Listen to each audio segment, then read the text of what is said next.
आवाज आपकी, खबर हमारी। आप देख रहे हैं न्यूज 24 उल्लासनगर। अंबरनाथ विधानसभा क्षेत्र के उद्धव बाला साहेब के विधायक उम्मीदवार राजेश वानखेड़े पर गहरा संकट। आगामी विधानसभा चुनाव में उद्धव बाला साहेब ठाकरे से उम्मीदवार राजेश वानखेड़े पर आरटीआई कार्यकर्ता द्वारा लगाए गए गंभीर आरोपों से विवाद गहरा गया है। आरोप है कि वानखेड़े ने नामांकन के समय अपने ऊपर दर्ज मामले और आय प्रमाण सहित अन्य महत्वपूर्ण जानकारी छुपाई। ये जानकारी एक आरटीआई कार्यकर्ता ने सूचना के अधिकार के तहत प्राप्त दस्तावेजों के माध्यम से उजागर की है। आरटीआई कार्यकर्ता का दावा है कि वानखेड़े ने चुनाव आयोग के नियमों का उल्लंघन करते हुए अपने आपराधिक रिकॉर्ड और आय का खुलासा नहीं किया। कार्यकर्ता ने उनकी उम्मीदवारी की वैधता रद्द करने की मांग की है और 6 साल के लिए चुनाव लड़ने पर रोक लगाने की अपील भी की है।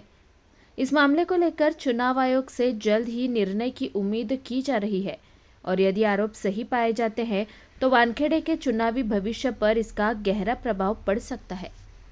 नमस्ते, मेरा नाम संजय जादव और मेरा एक एनजीओ है स्टेट सिटीजन ग्रीवेंस फोरम और मैं उसका अध्यक्ष हूँ।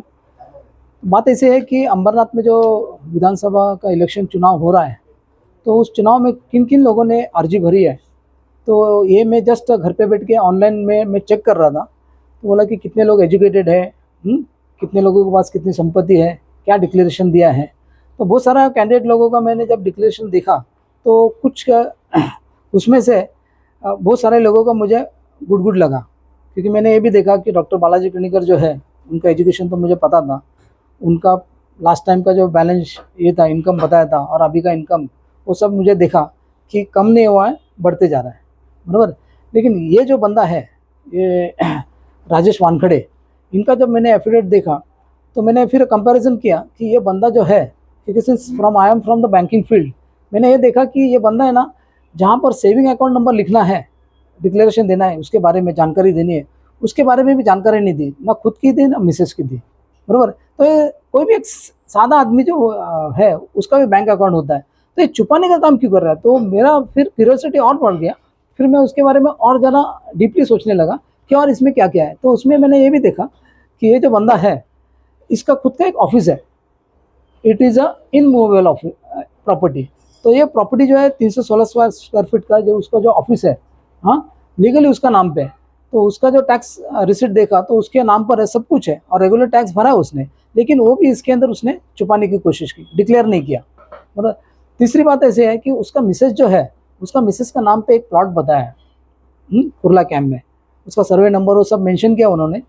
और फिर बाद में देखा कि वहाँ पर वो जो जब उसकी परचेस वैल्यू थी, जब उसने 2018 में जो प्लॉट परचेस किया था वो 4,40,000 बताया था, और आज के घड़ी में भी है ना उसका वैल्यू वही बता रहा है। बोलने से 5 साल में उसका वैल्यू कुछ भी नहीं बता रहा है। तो क्यूरियोसिटी और बढ़ गई कि ये छुपाने का काम कर रहा है। तो मालूमात निकाला वो प्लॉट किधर है, तो वहाँ देखने को मिला कि वहाँ पर है ये टाउन प्लानिंग जो है उल्लासनगर, इसके पास से थ्रू उन्होंने प्लान सैंक्शन करके लिया है और वहाँ पर 6 स्टोरीज का जो है एक बिल्डिंग खड़ी है। कुल मिला के 6,000 स्क्वायर फीट का बांधकाम हुआ है। और बाद में जब मैंने उसका आरटीआई के तहत उसके डॉक्यूमेंट मंगाए तो ऐसा पता चला कि ये जो प्लॉट है वो 2 लोगों के नाम पे था। हाँ, एक थोरात करके, मिसेस थोरात करके था, श्रीमती थोरात, और इनके नाम पे था दिशा वानखेड़े, इनके नाम पे था। और वो उन्होंने डेवलपमेंट के लिए दिया है, रेडियंट बिल्डर्स एंड डेवलपर्स के लिए। और वो रेडियंट बिल्डर्स एंड डेवलपर्स के इसमें 3 पार्टनर्स है, उसमें से ये दिशा वानखेड़े जो है ये भी एक पार्टनर है। तो अगर इसका जो खर्चा जो हुआ है कम से कम 2-2.5 करोड़ का खर्चा हुआ रहेगा, लेकिन वो यहाँ बताने की कोशिश नहीं की, यहाँ छुपाने की कोशिश की है। और उन्होंने ये जो इनका जो फर्म है इसका भी कोई करंट अकाउंट जो है वो कहाँ भी बताने का काम नहीं किया है। तो मेरा यही कहना है कि ये सब चीज़ें जो है ये पब्लिक को मिसगाइड करने का काम किया है, क्योंकि एफिडेविट में उनका मिसेस ने लिखा है यहाँ पर कि शिकवनी करके, हाँ, कोचिंग क्लासेस है, और वो कोचिंग क्लासेस का पैसा जो आता है तो उसका भी बैंक अकाउंट उन्होंने बताया नहीं, ऐसा है। और बाद में ये जो पार्टनरशिप फर्म है इसका भी बैंक अकाउंट कहाँ तक भी होगा ये भी छिपाने की कोशिश की। ये सारी शिकायतें जब आप चुनाव आयोग को लेके गए तो उनका क्या कहना था? उनका कहना था ऐसा था कि ये जो चीज़ें है आपने दिए हुए हैं और ये चीज़ें हमने चुनाव आयोग के जो पोर्टल है इस पे हम लोग वो डाल देते हैं और इसका जो इसके ऊपर जो कार्रवाई होने वाली है, क्योंकि अभी इनिशियली कोई भी इस पे, क्योंकि ये बात जो है स्क्रूटिनी में नहीं मिली, स्क्रूटिनी में अगर मिलती थी तो तुरंत उसका जो नॉमिनेशन है वो रद्द होता था, लेकिन ये आफ्टर स्क्रूटिनी होने की वजह से वो उन्होंने कहा कि चुनाव होने के बाद इसके ऊपर डिसीजन होगा और डिसीजन यही होगा कि छुपाने का काम किया है और जीतो या हारो 6 साल के लिए आप चुनाव लड़ नहीं सकते इसके आगे। ये जो आपने ऑनलाइन जो माहिती निकाली है, ये खाली राजेश वानखेड़े की ही क्यों निकाली है? नहीं, मैंने कहा पहले कहा कि मैंने उनका ही नहीं निकाला, मैंने सब कैंडिडेट का निकाला। और जब कोई आदमी सेविंग अकाउंट छुपा रहा है तो क्यूरियोसिटी बढ़ जाता है ना, इसने और क्या क्या छुपाया करके। सिंपल बात है। तो आप चुनाव आयोग से क्या चाहते हैं? चुनाव आयोग से हम यही चाहते हैं कि जो कॉन्स्टिट्यूशन में लिखा है कि अगर किसी ने अगर इंफॉर्मेशन देने का या डिक्लेरेशन देने का अगर इसमें छुपाने की कोशिश की है तो उसका जो अर्जी जो है, हाँ, वो रद्द होनी चाहिए और कुछ राजेश नहीं। वानखेड़े जी के ऊपर इसके पहले कोई गुनाह दाखिल था क्या?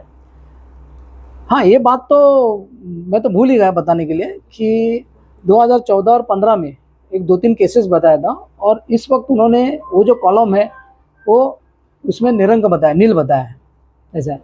लेकिन उसके बारे में मैं ज़्यादा जानकारी नहीं ली तो क्योंकि वो लॉन्ग प्रोसीजर था।